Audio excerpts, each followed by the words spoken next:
Сәлем бәріне, қалдарыңыз қалай? Бүгін мен сіздермен үй жағдайында біздің ер жетіп, бой жетіп келе жатқан, яғни жасөспірім балаларға арналған уход, яғни күтім жайлы бөлісетін боламын. Беттегі безеулерден қалай құтылуға болады және де олар пайда болмас үшін жас кезінен қандай күтім қажет екендігі жайлы. Егер де сізге осындайда тағы да басқа ақпарат не болмаса рецепттер қызық болса, ең алдымен менің каналыма тіркеліп, лайк басып кетуді ұмытпаңыз. Сол кезде мен жаңадан салынған видеоларды өткізіп алмайсыз.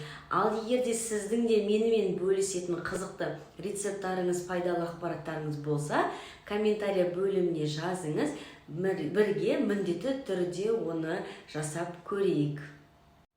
Негізінде бет күтімі барлық жаста оны күтуге қажет және талап етеді. Бірақ оның ең алғашқы этабы ол жас өспірім, яғни бала жас баладан ересек адамға айналып жатқан сәтінде өте ерекше күтімді және де дұрыс оны бағытқа жіберуді талап етеді. Мысал ретінде жаңағы біздің жас өспірім, яғни кішкентай бала үлкен ер азаматқа не болмаса бойжеткен қызға айналып жатқан кезде, жас өспірім кезінде жаңағы іштегі біздің организмімізде неше түрлі өзгерістер болады, яғни гормональдық, тестостерондық, одан да бөлек түрлі өзгерістердің кері әсері біздің бетімізге, яғни жас өспірім балалардың бетіне үлкен кері әсерін береді. Мысал ретінде ол безеу, сепкіл және де қара дақтардың көбею салдарына алып келеді. Ең алғашқы ережелерінің бірі ол дұрыс тамақтану. Егер де сіз балаңыз жас өспірім болып келе жатқан кезде, оның жеген тамағына, яғни жаңағы газдалмаған сусын, жаңағы чипсы, керек емес тәттілерден, әсіресе тәттілерден, қышқылдардан аулақ болуға тырысыңыз. Себебі қышқыл, тәтті және де приправасы көп заттар біздің ағзамызды қоздырып, жаңағы асқазанымыз, өт жолымыз дұрыс жұмыс жасатқызбай, жаңағы жас өспірімде ол тез әлсіреп бетке кері әсерін беретін болады. Сол себепті міндетті түрде жаңағы көкөністерді, жеміс жидектерді, қайнатылған, бұқтырылған тамақтарды мейлінше күнде жеу қажет болады. Сол кезде бетке артық заттар шықпайтын болады. Ал екінші ережесі ол барлықтарыңыз білесіздер, қарапайым су. Күнделікті бір адам 2-2,5 литр су ішу керектігін. Одан бөлек таңертеңгісін тісіңізді жумас бұрын бір стақан жылы су ішетін болсаңыз, оның септігі 2 есе пайдасы тиетін болады.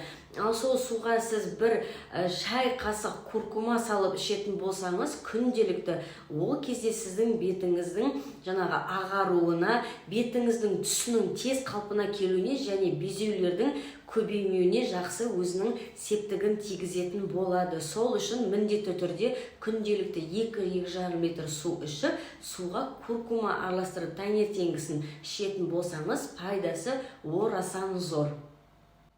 Үшінші ережесі ол міндетті түрде бетті жуған кезде су сабын, иіс сабын, әртүрлі кір сабындармен мүлдем жууға болмайды. Тек қана бетке арналған, сезімтал бетке арналған пенка для умывания, яғни арнайы көпіршіп жуатын, арнайы ыдыста орналасқан затпен күніне 2 рет, яғни таңертең, кешке бетті жақсылап, тазалап жуу қажет етеді.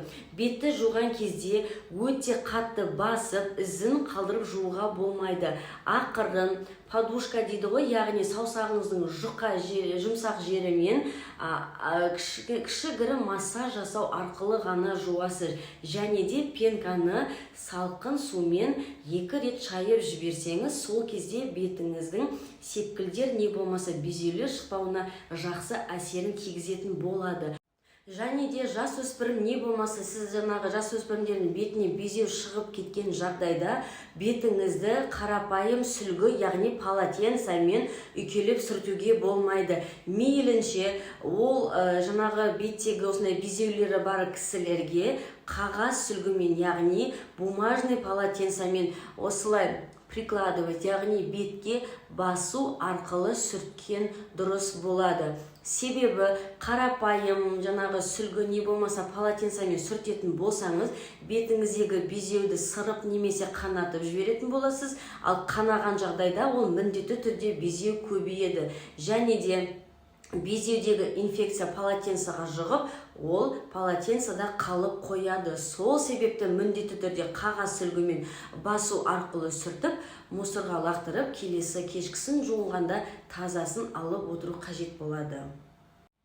Әрине, сосын көбісінің қателесетіні, бетке безеу шыққанда біздің бетіміз майлы, яғни оны құрғатуға арналған кремдер жағу керек деп ойлайды. Өте қатты қателесесіз. Бетіңіз құрғақ болса да, не бетіңіз майлы болса да, комбинированный болса да, негізінде адамдар тек қана ылғалдандыруға арналған крем, уход, күтім жасауды қажет етеді. Ылғалдандыру жаңағы күтімі ол бетімізді қартаюдан құтқарады, бетімізге инфекция түсуден құтқарады және бетіміздің табиғи сұлулығын қалпына келтіруге тырысады.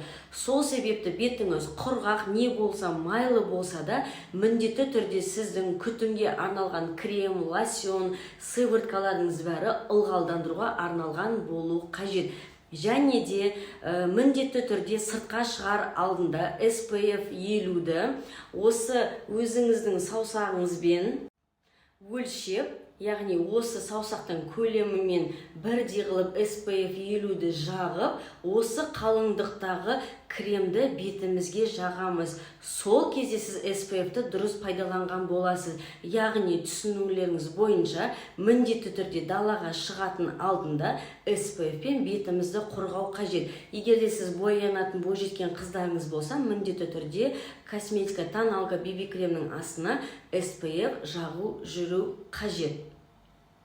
Және де мен жас өспірім қыз бен ер балаға арналған жеке кеңесім бар. Егер де сіздің жас өспірім қызыңыз болса, міндетті түрде мен сіздерден өтініп сұраймын, жас өспірім өздеріңіз былай да сұлусыздар, бетке тоналка, BB крем жағуды доғарыңыздар. Одан да дұрыс күтім жасасаңыз, BB крем мен тоналканың да сізге одан да жақсы өзіндік табиғи сұлулығыңызды жылтыратып барлығын таңғалдыра аласыз.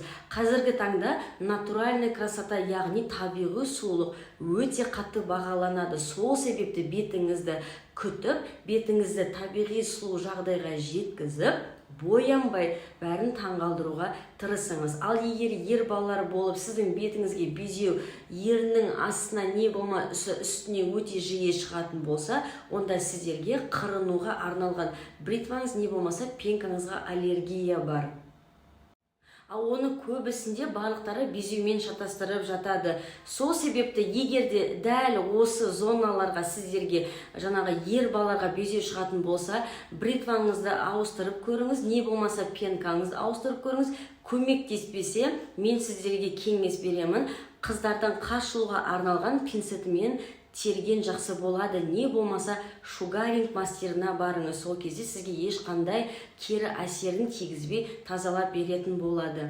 Себебі бұл жердің барлығында безеу әр уақыт тоқтамай шығуы мүмкін емес. Мүмкін сіздерде аллергия. Сол себепті не үшін бетіңіз құртылды, қай себептен құртылды, соны анықтап алып, одан кейін дұрыс күтім жасасаңыздар, бетіңіз тап-таза, қарадақсыз, ешқандай керек емес заттар болмайтын болады. Сол себепті бетімізді бәріміз жақсы уақытында жас өспірім кезімізде күтетін болады.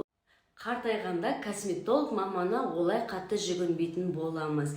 Бірақ біріншіден емдемес бұрын не үшін сізде безеулер, қарадақтар не болмаса көп шығатын білу үшін косметолог не болмаса терапевт маманы жүгініп, анықтап алып, одан кейін ғана күтім жасауға кірісіңіз.